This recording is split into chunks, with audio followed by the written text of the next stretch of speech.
Going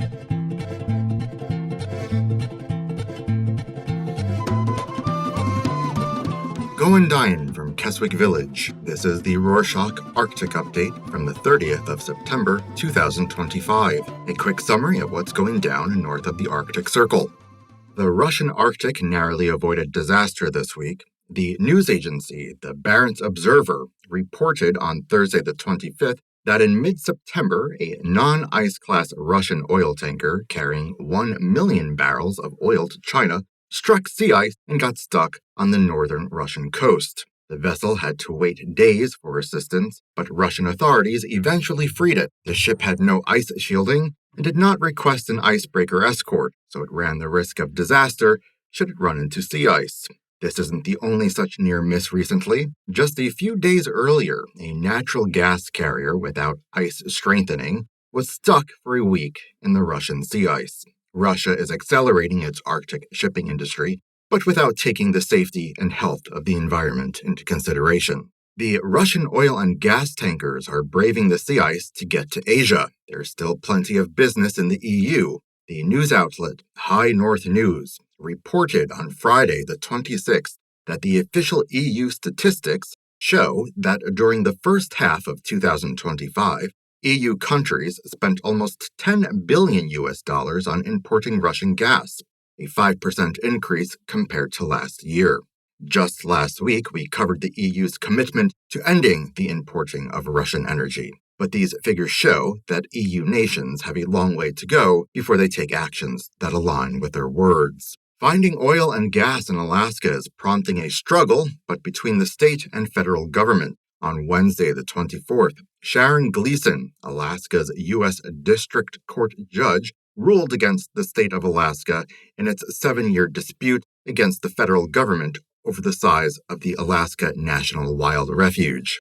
The state has tried to expand the size of the refuge by 20,000 acres, about 80 square kilometers, but not to increase the amount of environmentally protected land. The refuge was open up to oil and gas drilling, and if the land got added to the refuge, it would fall under the jurisdiction of state government, so it could easily set up oil drilling without needing to go through the lengthy process of getting federal funding. Gleason ruled that there is no legal basis to increase the size of the refuge, which had clear boundaries set by the Bureau of Land Management in 1960. Speaking of Alaska, on Friday the 26th, Alaska Daily News reported that the Federal Environmental Protection Agency has canceled grants worth $280 million to Alaska rural communities. The grants were intended to address many issues that small rural and indigenous communities in Alaska face, ranging from installing solar panels to reduce energy costs to helping villages combat damage caused by climate change. The grant cancellations come as President Trump cancels billions of dollars in climate change and renewable energy initiatives nationwide, saying they are not part of his government's priorities. According to a report published by the Aboriginal People's Television Network on Thursday the 25th, the Canadian government is also ending its support for clean energy projects in remote communities, with northern Canada most impacted. As the government looks to cut spending, it is not prioritizing energy projects in the north. Arthur Bledsoe, a senior analyst behind the report, notes that clean energy projects in the Arctic territories are not viable without federal support and that the government shouldn't abandon making life better for its northern residents. That's not the worst news to hit northern Canada this week, as community elders in Penguetung, a hamlet in northern Nunavut, declared a state of emergency on Thursday the 25th over the loss of water services in the communities. Over 1,500 residents are now completely without water services after the local water treatment plant suffered serious issues with its pipes.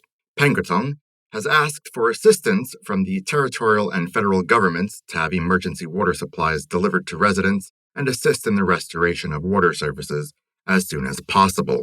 There's water disappearing in Sweden, too, as Radio Sweden reported on Wednesday, the 24th, that scientists tracking the health of Sweden's glaciers said that between the summers of 2023 and 2024, 8 glaciers in Sweden completely melted away, and that there are 30 more at risk of the same fate. These glaciers are crucial for maintaining water supplies across Sweden, and their melting signals that climate change is seriously impacting the daily lives of those who live in the Arctic.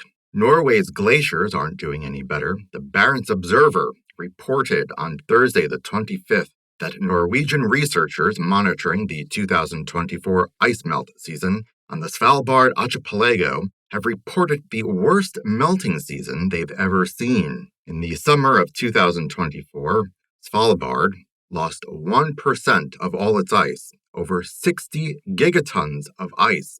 For comparison, this is almost the same amount the entire country of Greenland lost in 2024, despite Svalbard being 50 times smaller than Greenland.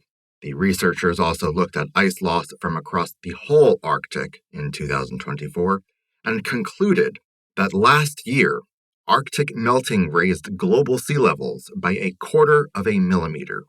The record-breaking ice melt in Svalbard is affecting those who live there. On Wednesday, the 24th, news agency High North News reported that the government of Longyearbyen, Svalbard's largest town, has declared 3 large apartment blocks uninhabitable due to the increasing risk of avalanches. A total of 70 residences are affected, representing 5% of all of Longyearbyen's housing capacity.